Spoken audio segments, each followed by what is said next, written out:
Жанчына, там заўсёды святло, бо яна не толькі дае жыццё, але асвятляе яго сваёй бязмежнай любоўю. Янка Купала. Добрый дзень, паважаныя сябры! Мы шчыра вітаем вас і сардэчна віншуем са святай вясны. Сёння, у рамках года беларускай жанчыны, мы пройдзем разам шлях вядомых беларускіх жанчын, гісторыя якіх на працягу многіх стагоддзяў жыве і натхняе сучасных людзей.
Жаночы твар беларускай гісторыі – гэта спалучэнне непасхільнай веры, мужнасці і імкнення да ведаў.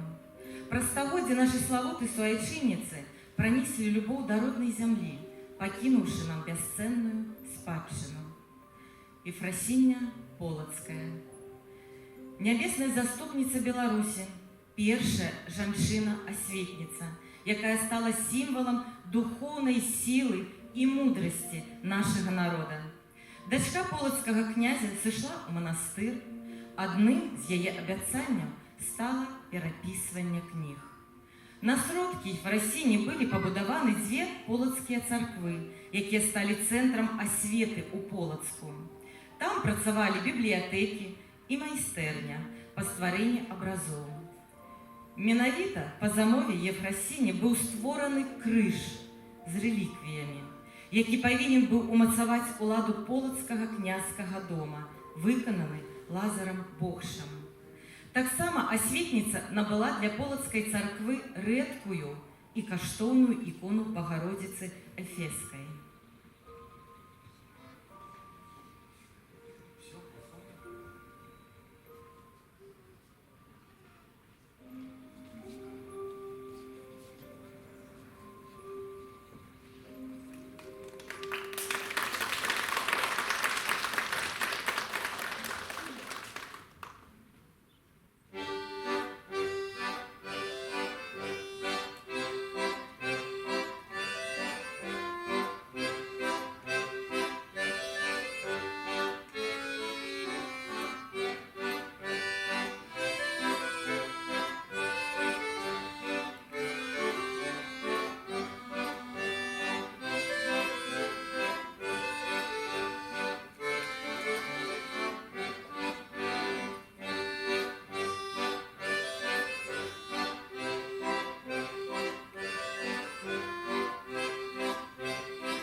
Шуля Радзівіла.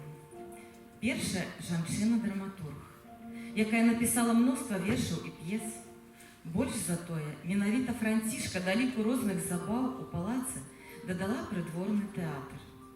Яна сама пісала сцэнарый для пастановак, часцяком выбіраючы павучальныя сюжэты. Разважала пра важнасць адукацыі, аб вернасці ў шлюбе і цноты жанчын. Яна стварыла своеасаблівую драматургічную культуру, сінкрэтычную ў мастацка-стылістычных адносінах, якія развіваліся пад значным уплывам заходнееўрапейскага тэатральнага мастацтва.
Саламея Русецкая нарадзілася на Навагрудчыне.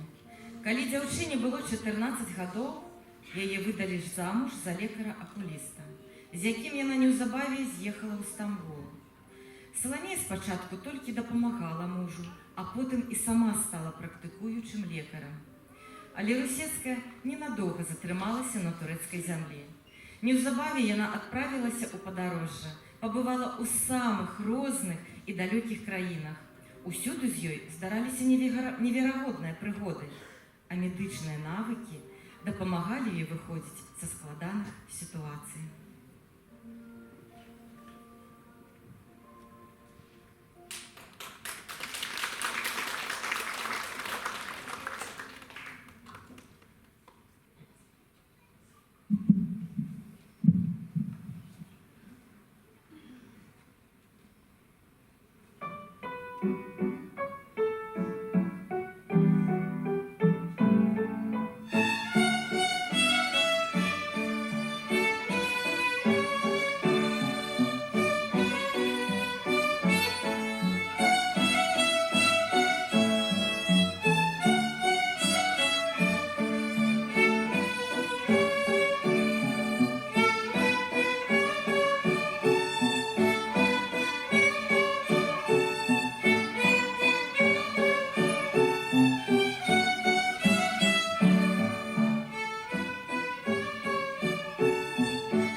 Ирина Паскевич, гомельская добрачынка, гаспадыня літаратурнага салона, перакладчыца, сілкавала асаблівую прыхільнасць да сцэны і была адной з самых дасканалых артыстак-аматарак.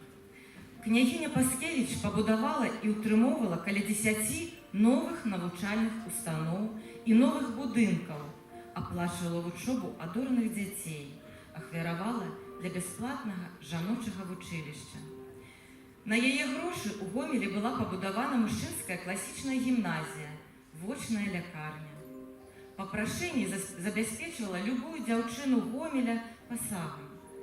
Вылучала грошы на будаўніцтва водаправода.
Елена Скірмонт, пляменніца Наполеона Ордена. Нарадзілася на Пільшчыне і ўжо ў дзяцінстве дзіўляла настаўнікаў па жывапісе сваім талентам. Часцей за ўсё яна пісала партрэты. У дадатак да жывапісу з часам прыйшла скульптура. Жанчыны ў тыя часы не займаліся гэтым рамяством. Жаданне Елены стаць скульптарам апынулася адважным і нават дзёрзкім. Аднак яна стала ляпіць скульптуры з гіпсу, рабіць медальёны. А адна з яе самых знакамітых работ – набор шахмат, дзе замест звыклых фігурак з'явіліся гістарычныя персанажы, удзельнікі польска-турэцкай вайны.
Беларуская жанчына ва ўсе часы была і застаецца сімвалам мудрасці, нязломнасці і бязмежнай любові. І сёння мы аддаем даніну павагі кожнай маці, настаўніцы, працаўніцы, тым, хто сваёй штодзённай шчырай працай, цеплынёй і клопатам будуе будучыню нашай роднай Беларусі.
Люблю наш край, старонку гэту, верш Канстанцыі Было, які стаў не проста паэтычным шэдэўрам, а ці ледзь не нацыянальным гімнам. Гэтыя радкі з аднолькавым натхненнем і эмацыйным уздымам распяваюць у Беларусі усе пакаленні. У аграгарадку Вішнева дагэтуль захаваўся дом, у якім прайшлі дзіцячыя гады паэткі.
Лариса Александровская, прыма беларускай нацыянальнай оперы.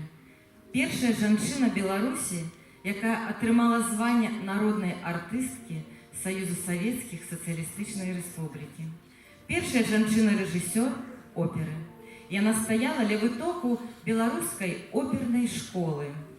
Яе імя ўпісана ў гісторыю нацыянальнага мастацтва.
Стэфанія Станюта нарадзілася ў Мінску ў сям'і мастака.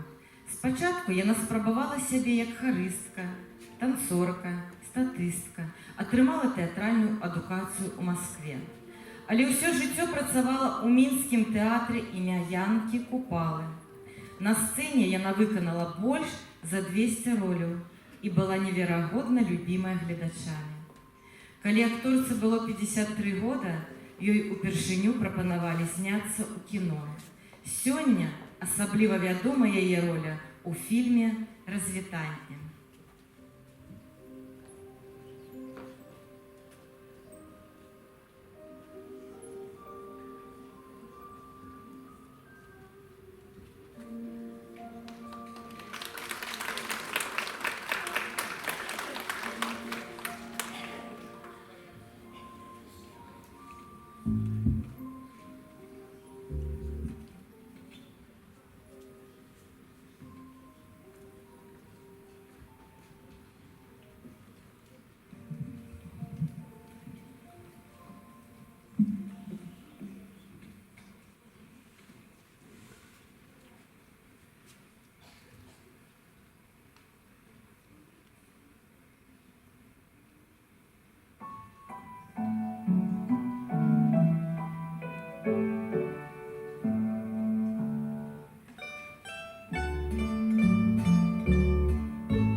Першай жанчынай-кампазітарам у Беларусі стала Эдзі Тырманд. Гэтак жа знакамітыя нашы сучасныя беларускія кампазітары-жанчыны Аліна Безенсон, Ніна Сінякова, Алёна Атрашкевіч, Галіна Карэлава.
Памятаць свае карані значыць быць моцным сёння. Пераемнасць пакаленняў трымаецца на жаночых плячах, якія з любою берагуць мінулае дзеля шчаслівай будучыні.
гады вялікай айчыннай вайны тысяча беларускіх жанчын, медсёстры, партызанкі набліжалі перамогу. Іх подзвіг – гэта вечны напамін пра тое, што любоў да радзімы мацнейшая за любыя выпрабаванні.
Верх оружия за проявленный героизм у борьбе супраць нямецка-фашистских захопников у гады Великой Отчинной войны посмяротна удостоена звания Героя Советского Союза, узнагароджена орденами Ленина, Червоного Стяга, медалем «Золотая зорка».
Беларускім жанчынам падуладны любыя прафесійныя, спартыўныя, творчыя вяршыні. Мы ганарымся першым касманаўтам суверэннай Беларусі Марынай Васілеўскай, якая стала жывым прыкладам таго, што для нашых жанчын няма нічога немагчымага. Поспехамі лепшай у свеце тэнісісткі Арыны Сабаленкі і яшчэ тысячамі працаўнікоў побач з намі.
Няхай кожная жанчына адчувае сябе патрэбнай, каханай і абароненай.